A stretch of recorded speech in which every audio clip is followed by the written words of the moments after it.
ইবাদত। শবে বরাত তাহাজ্জুদের চেয়ে স্ত্রীর রাগ সহ্য করা, স্ত্রীর শাড়ি কেনা, স্ত্রীর সাথে দুষ্টুমি করা, স্বামীর সেবা করা, স্বামীর সাথে ইয়ারকি মারা, স্বামীর জন্য কষ্ট করা, শবে বরাত তাহাজ্জুদের চেয়ে বড় ইবাদত, আল্লাহর প্রিয় ইবাদত। দুনিয়াতে আপনি শান্তি পাবেন, আখিরাতে আল্লাহর কাছে মর্যাদা পাবেন। তবে পরস্পরের দায়িত্ব আমরা দুই ভাগে ভাগ করতে পারি। স্বামীর দুই দায়িত্ব, স্ত্রীর দুই দায়িত্ব।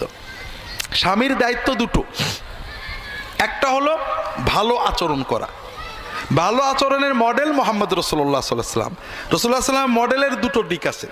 একটা হলো স্ত্রী ঝগড়া করলে উনি প্রতিবাদ ঝগড়া করেননি, কষ্ট পেয়েছেন।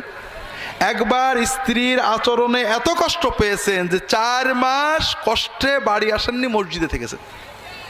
তাহলে কত কষ্ট পেয়েছেন, কিন্তু কষ্টের সময় ঝগড়া করেননি, প্রতিবাদে রাগ করেননি, কষ্ট সবর করেছেন। জীবনে